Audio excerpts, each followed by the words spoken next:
할렐루야. 우리 옆에 있는 분들과 서로 문안할까요? 어떻게 인사할까요? 명절 잘 보내셨는지 한번 물어보시고, 또 오늘 복된 예배 나오신 거 사랑하고 축복한다고 서로 좀 잠깐 문안하는 시간 가졌으면 좋겠습니다.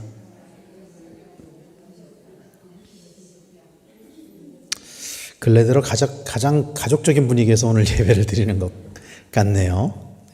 감사합니다. 명절 잘들 보내셨나요? 저도 잘 보냈고 잘 보내고 있습니다. 추석은 동아시아에서 사실 가장 큰 명절이죠. 설날과 더불어서. 달 보셨어요? 혹시 어제? 슈퍼문이라고 그러는 것 같던데, 음력 8월 15일이잖아요. 그래서 추석을 중추절이라고 부르는데, 사실은 추석이라는 명칭은 우리나라에서만 부른대요. 추석이라는 명칭은. 그러니까 다른 동아시아권에서는 중추절 이렇게 부르는 것 같아요. 시기적으로 보면은 사실 추석은 농사의 수확 시기에 이제 수확의 계절이 다가왔다, 그런 명절이죠.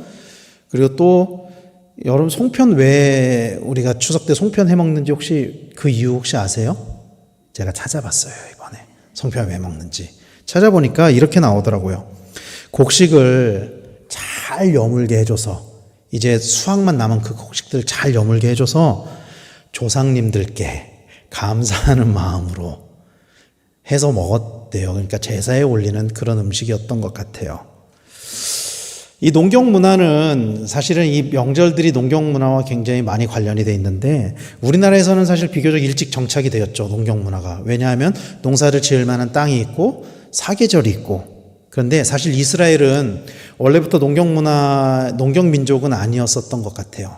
이스라엘이 처음에 하나님한테 선택받았을 때, 이스라엘 민족이, 그러니까 아브라함 때는 아브라함의 가족들의 주된 산업, 직업은 농경은 아니었어요. 주로 목축이었죠. 양을 치고 그리고 그것들을 팔고 사고 이런 거였죠.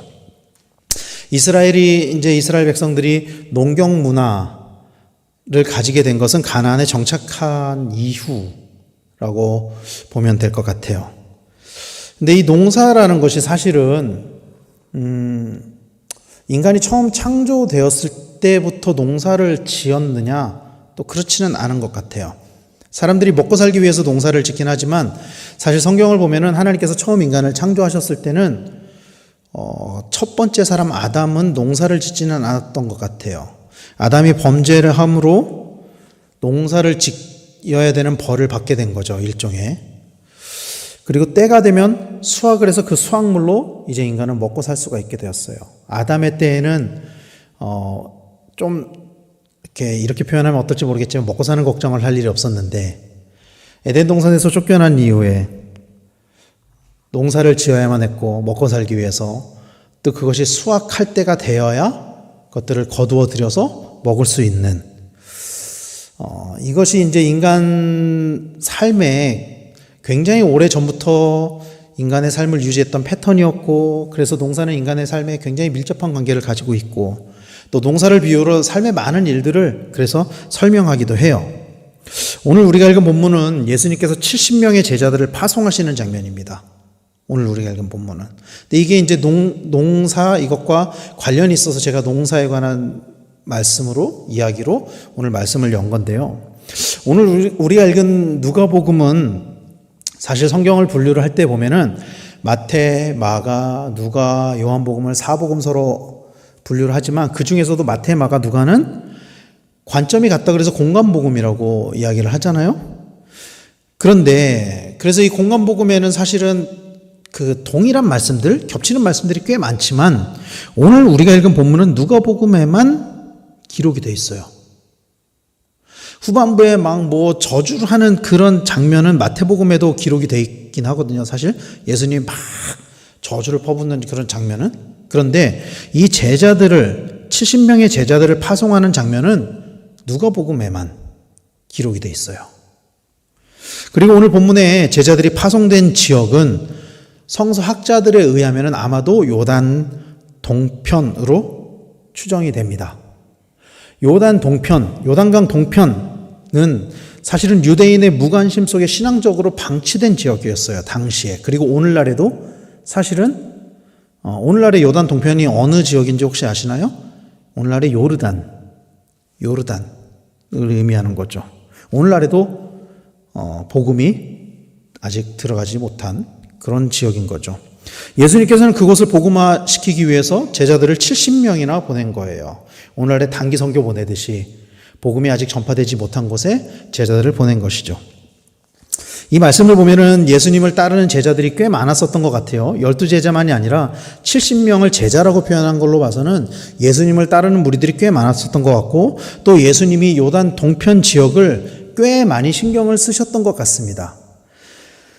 그래서 오늘 말씀을 보면은 예수님께서 70명을 이렇게 보내시면서 뭐라고 이렇게 말씀을 하시면서 보내시는 장면이에요. 그런데 오늘 본문을 보면은 제가 오늘 본문을 딱 준비를 하면서 사실 좀 이해가 되지 않는 말씀이 있었어요.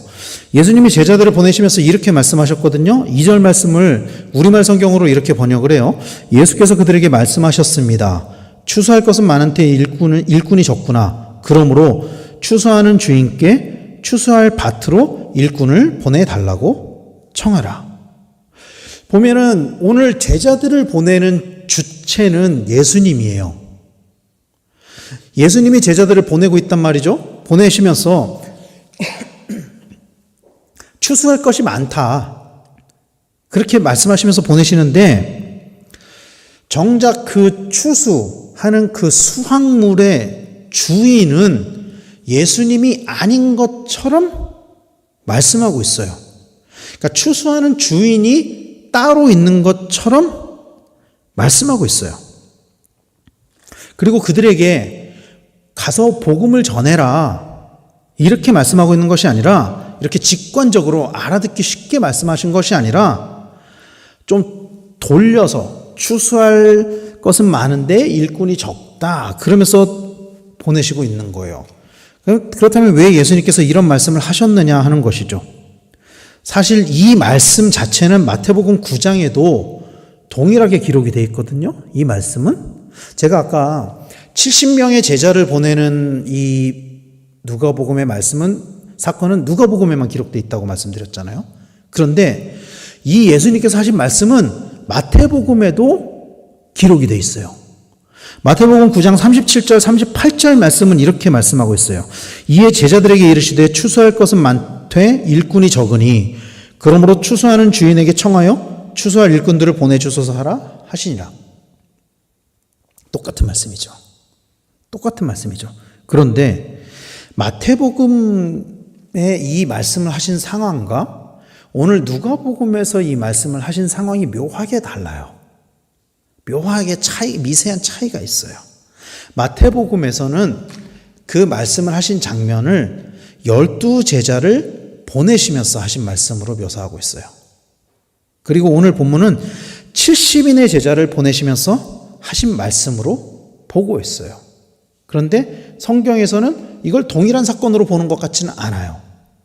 그러니까 70명인데 마태복음에서는 그 70명을 보낸 게 아니라 그 중에 12명만 보낸 것처럼 묘사한 게 아니라 12명 보낸 사건이 있고 70명 보낸 사건이 있고 이렇게 묘사를 하는 것 같아요. 성경에서는.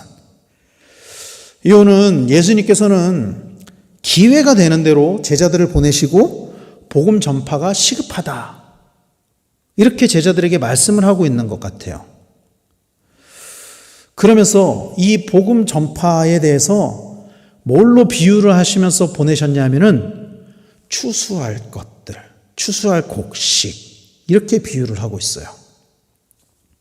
사실 구약에서는 이 추수라는 것은 어떤 이미지를 가지고 있냐면은 구약에서는 하나님의 심판의 이미지를 가지고 있어요. 추수는.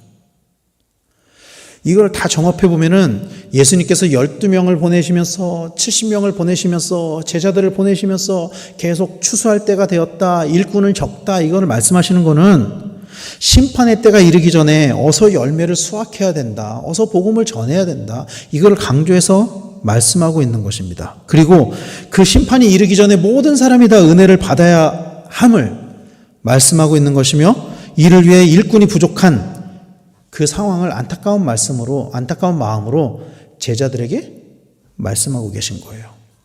그래서 오늘 본문은 예수님께서 이스라엘을 바라보시면서 그들을 향한 구원의 마음을 담고 있는 말씀인 것이죠. 이스라엘을 바라보시면서.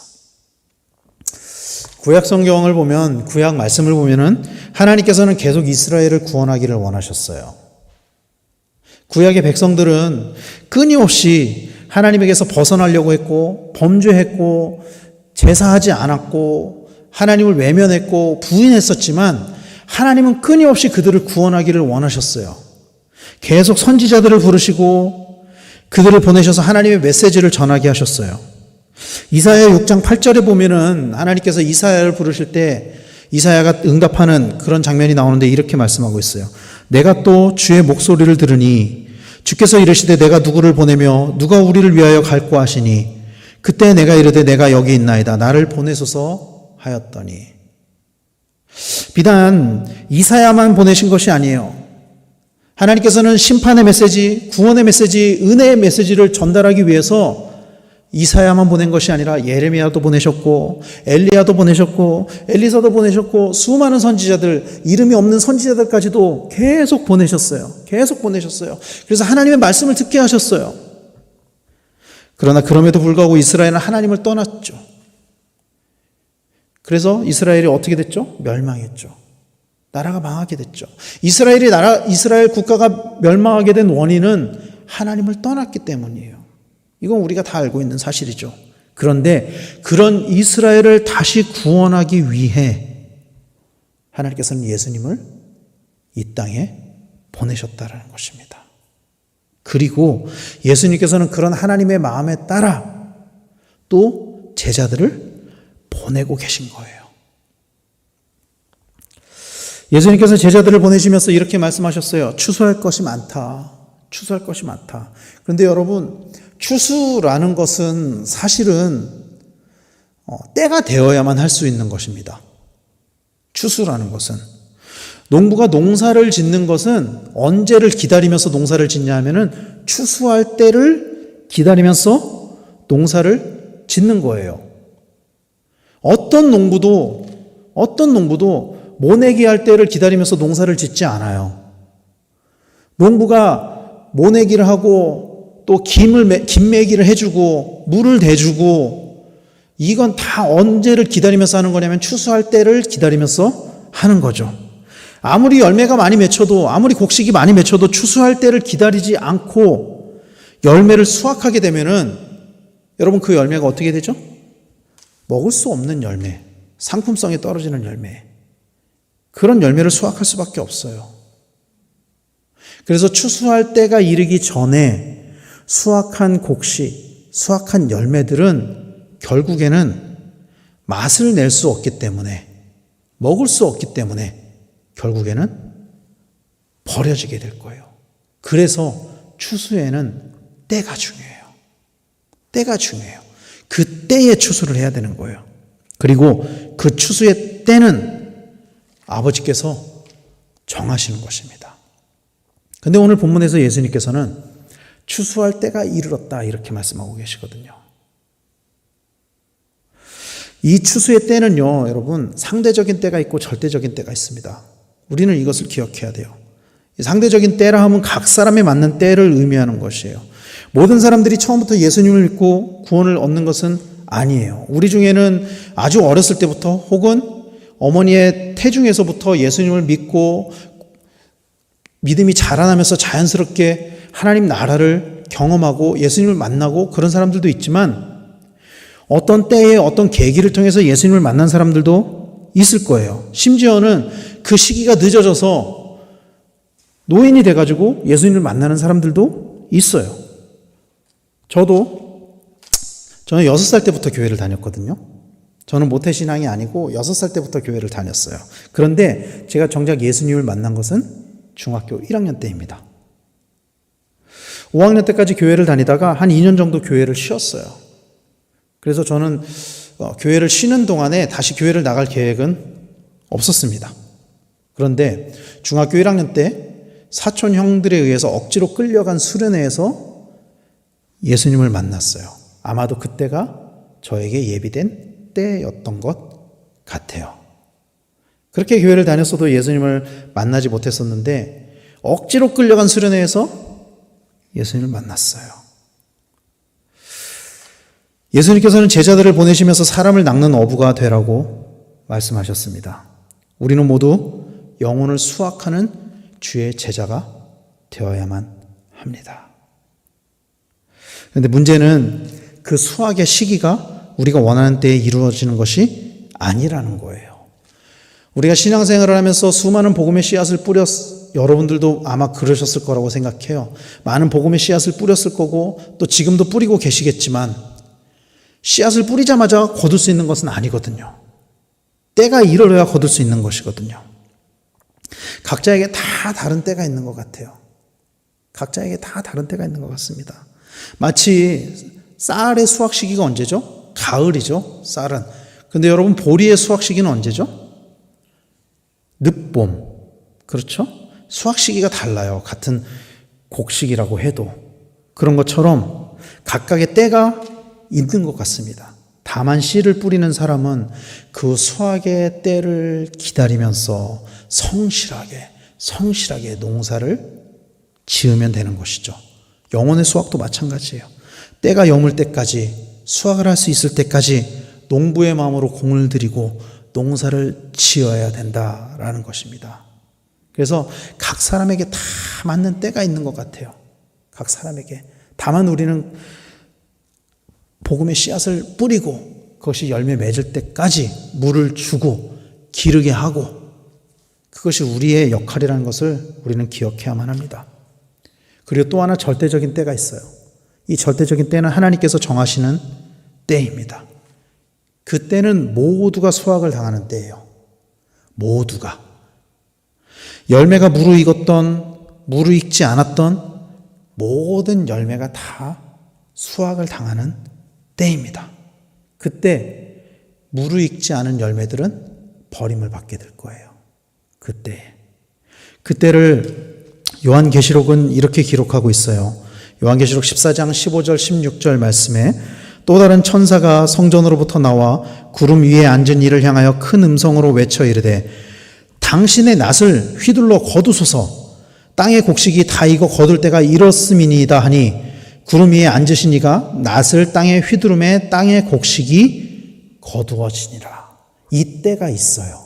성경은 이 때가 있다라고 기록하고 있어요. 이 때는 모든 곡식들이 다 그 낫을 휘둘러가지고 다 수확을 하게 되는 때예요. 그런데 그 수확이 된 그 모든 곡식들이 다 먹을 수 있는 곡식은 아니에요. 열매를 맺은 곡식들만 먹을 수 있다라는 거예요. 그때 모든 열매는 결국에는 알곡과 쭉정이로 나누어질 것이고, 그때에는 베이지 않았던 그 잡초들까지도 다 베이게 될 거예요. 사랑하는 성도 여러분, 그때에, 그 하나님의 때에는 우리 또한 수확을 당하게 될 것이라는 것을 여러분 기억하시기를 바랍니다. 우리 또한 심판을 받게 될 것이라는 것을 기억하시길 바라요. 그래서 그때는 농부에게도 해당되는 때예요. 우리가 씨앗을 뿌려서 열매를 맺기 위해서 노력하는 만큼 우리의 삶 가운데도 우리가 잘 익은 곡식으로, 잘 익은 열매로 여물어 갈 수 있도록 우리 또한 신앙의 성장을 계속 가져가야 된다라는 것입니다. 오늘 말씀은 그런 것들을 말씀하고 있는 거예요. 그리고 또 한 가지 우리가 봐야 될 것은, 오늘 본문을 보면은 예수님께서는 제자들을 둘씩 보내셨어요. 사실 이 말씀을 보면서도 저는 어떤 생각을 했냐면은, 정말 복음이 전파되는 것이 시급해서 더 많은 곳에 사람을 보내야 한다면 둘씩 보낼 것이 아니라 한 명씩 보내면 더 많은 곳으로 보낼 수 있지 않을까? 더 효율적이지 않을까? 저는 이 말씀을 보면서 그런 마음이 들었거든요. 70명을 보낼 때 둘씩 보내면 35곳으로 보낼 수 있지만 70명을 한 명씩 보내면 70곳으로 보낼 수 있죠. 그러나 주님께서는 2명씩 보냄으로 인해서 보낼 수 있는 장소를 2분의 1로 축소시키셨어요. 그러면 왜 예수님은 이런 시급함 속에서도 둘씩 짝지어서 보내셨느냐 하는 것이죠. 왜 그러셨을까요, 주님? 위험해서 안전을 위해서 그랬을까요?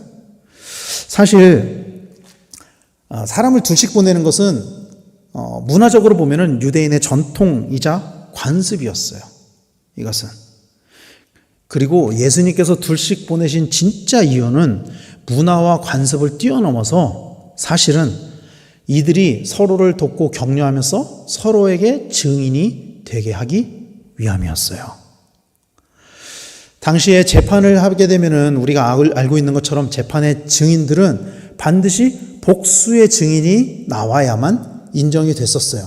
이것은 이스라엘의 문화이기도 했고 또 율법에서도 그것을 말씀하고 있어요. 신명기 19장 15절에 보면은 이렇게 말씀하고 있거든요. 사람의 모든 악에 관하여 또한 모든 죄에 관하여는 한 증인으로만 정할 것이 아니요 두 증인의 입으로나 또는 세 증인의 입으로 그 사건을 확정할 것이며, 또 마태복음 18장 16절에서도 만일 듣지 않거든 한두 사람을 데리고 와서 두세 증인의 입으로 말마다 확증하게 하라. 두 사람이든 세 사람이든 어쨌든 복수의 사람이 같이 증거를 해야만 그것을 사람들이 믿었다는 거예요. 그것을 증언으로 인정했다는 거예요. 한 사람이 이야기하면은 믿지 않고 두 사람이든 세 사람이든 복수의 사람이 이야기를 할 때 그것이 증언으로서 인정이 되었다라는 것입니다. 사도행전의 스데반을 재판하는 장면에서도 복수의 증인들이 등장을 하죠. 어떤 사실을 증명하는 데 있어서 복수의 증인이 필요한 것은 이스라엘의 전통이었고 율법적인 명령이었어요.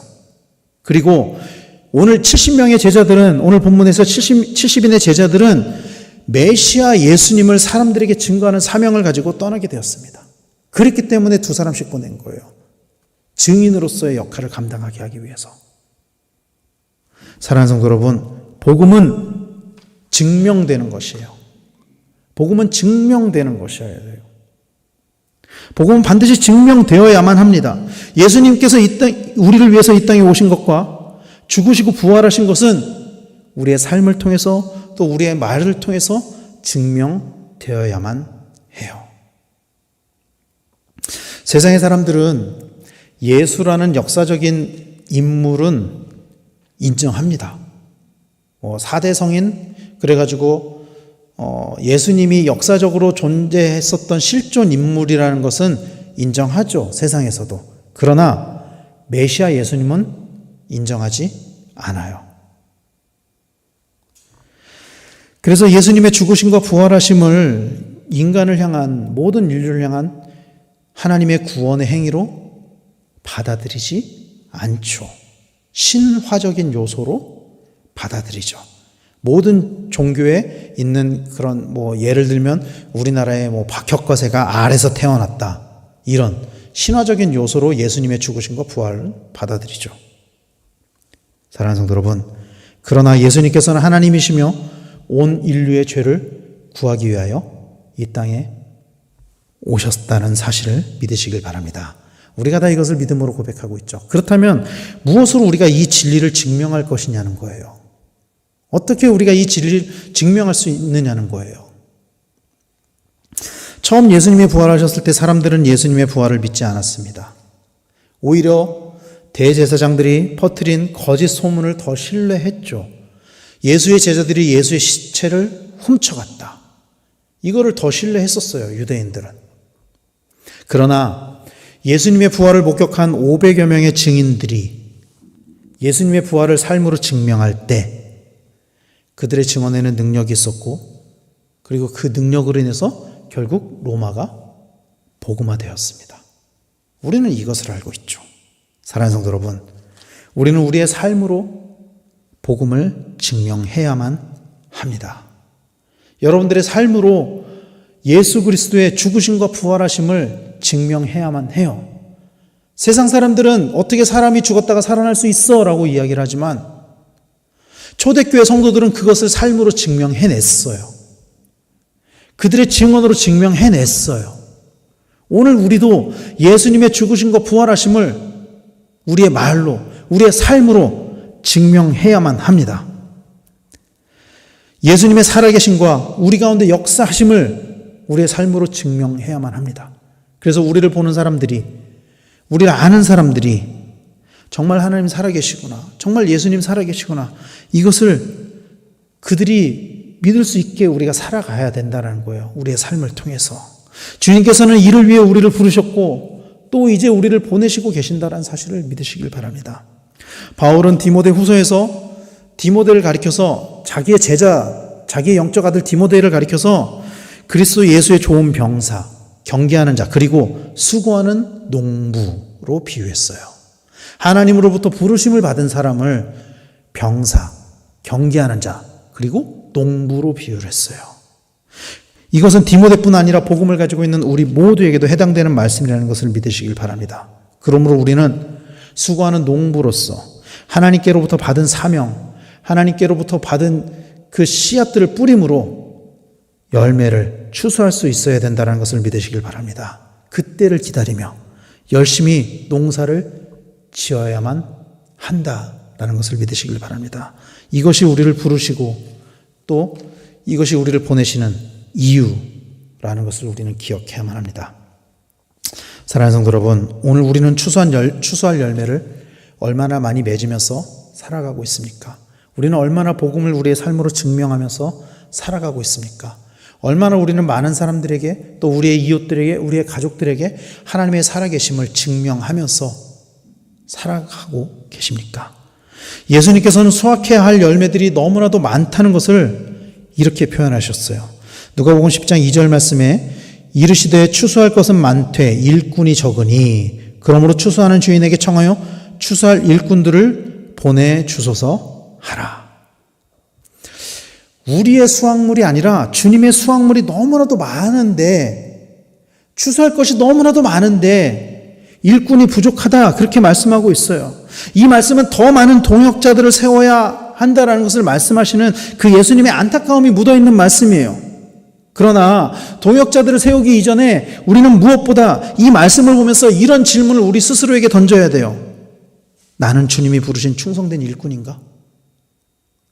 나는 농부로서 열심히 수고하면서 살아가고 있는가? 내가 뿌린 씨앗은 추수를 할 만큼 잘 물을 주고 있고 잘 자라나고 있는가?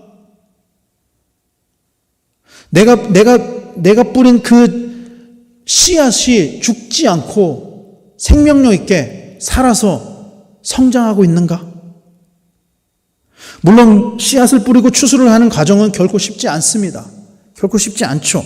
많은 고난이 뒤따르고 많은 거절이 뒤따르는 일이에요. 그러나 그럼에도 불구하고 우리는 씨앗을 뿌리고 또 뿌려야만 합니다. 열매를 맺기 위해서 씨앗을 뿌리고 또 뿌려야만 해요. 시편 126편 5절 6절 말씀은 이렇게 말씀하고 있습니다. 눈물을 흘리며 씨를 뿌리는 자는 기쁨으로 거두리로다. 울며 씨를 뿌리러 나가는 자는 반드시 기쁨으로 그 곡식단을 가지고 돌아오리로다. 씨를 뿌려야만 곡식을 거둘 수 있습니다. 오늘날은 농사의 기술이 발전을 해가지고 이렇게 그 농사 짓는 과정 혹시 아세요? 농사를 지을 때 벽씨를 그 논에다가 직접 뿌리지 않잖아요. 오늘날에는. 그렇죠? 어떻게 하죠? 모판에다가 먼저 딱 심어가지고 모판에서 어느 정도 자라게 해서 싹이 트면 그때 가서 그거를 심잖아요. 그걸 모내기라고 하잖아요.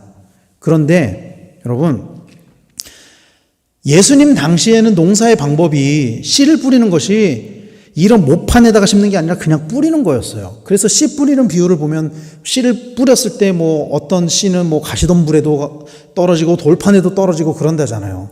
뿌리니까. 그렇게 농사를 지었다고요. 씨를 뿌려야만 곡식을 거둘 수 있는 거예요. 씨를 뿌려야만. 어제 가족들이랑 제가 이제 처갓집에 갔다가 돌아오면서 제 아내랑 이런 농담조의 이야기를 나눴어요. 어떤 이야기를 나눴냐면은 제가 오늘 그래서 기사를 찾아보니까 로또 1등 당첨금 중에 한 115억 정도를 찾아가지 않았다는 거예요. 사람들이. 도무지 이해가 안 되죠. 당첨이 됐는데 왜 안 찾아가지? 그러면서 그런 이야기를 하는 거예요. 혹시 그 중에 우리 건 없나?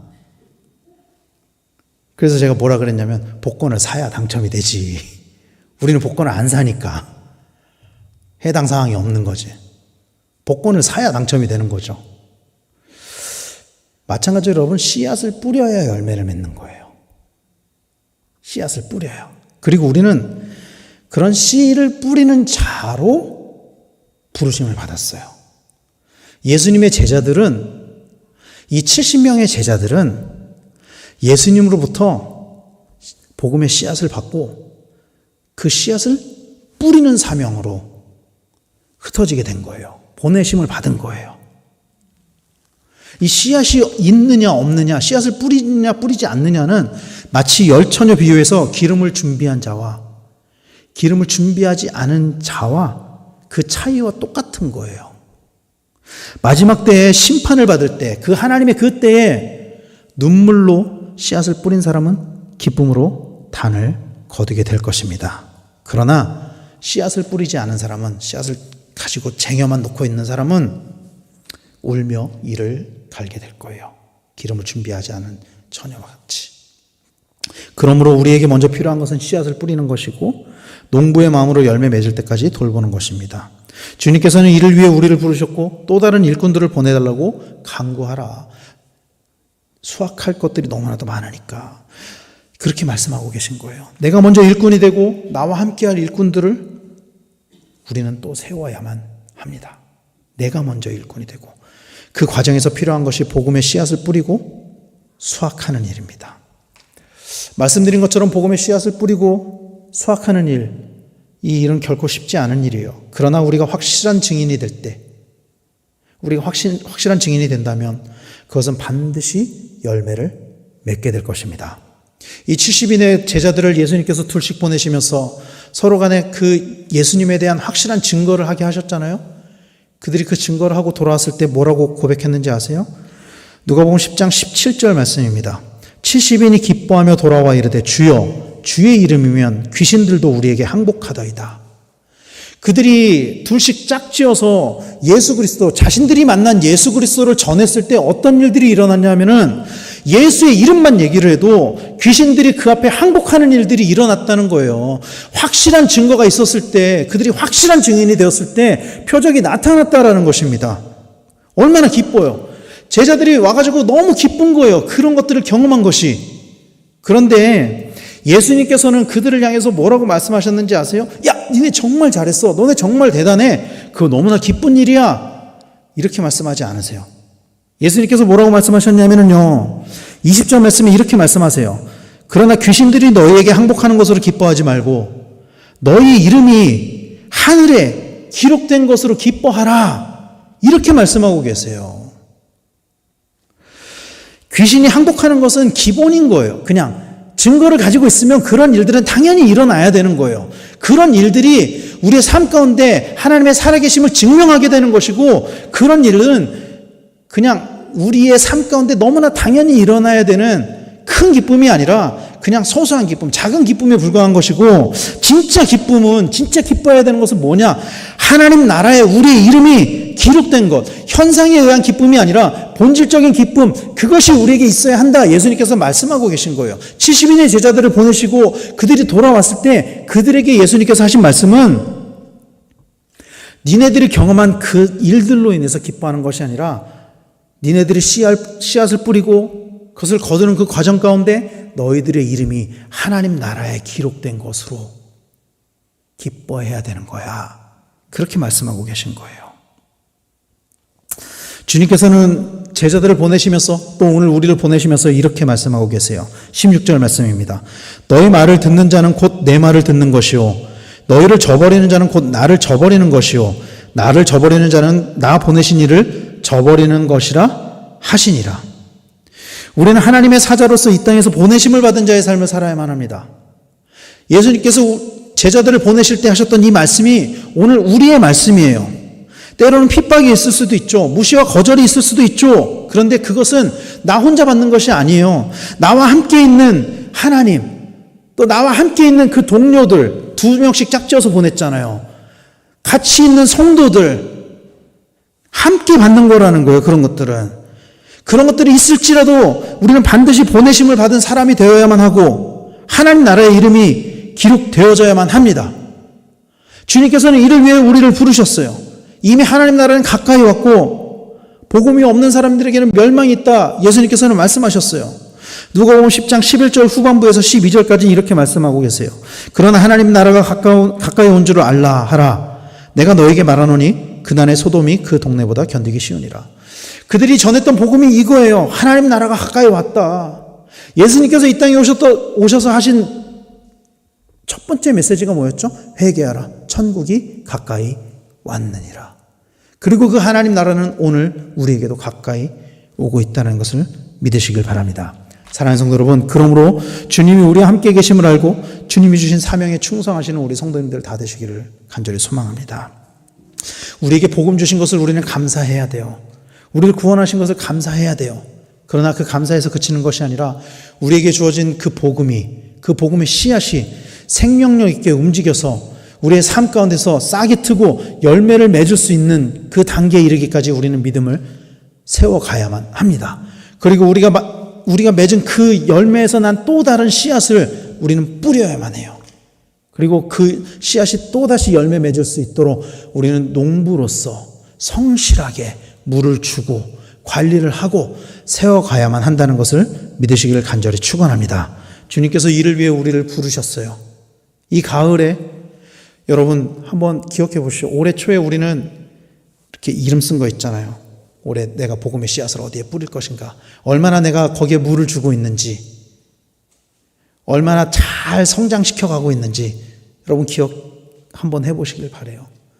만약에 한동안 우리가 물을 안 줬으면 지금이라도 빨리 여러분 물 주세요. 또다시 복음의 씨앗을 뿌리십시오. 여러분들의 삶을 통해서 복음을 증명하십시오. 그래서 우리의 삶을 통해서 우리의 가족들이, 우리의 이웃들이, 많은 사람들이 예수님의 살아계심을 고백하는 일이 넘치게 되기를 간절히 축원합니다. 그래서 그 마지막 날에 추수할 일꾼으로서 주님께 픽 선택되어지고 또 열심히 추수함으로 주님께 칭찬받는 그런 우리 모든 강백교회 성도님들 다 되시기를 예수님의 이름으로 간절히 축원합니다. 기도하겠습니다.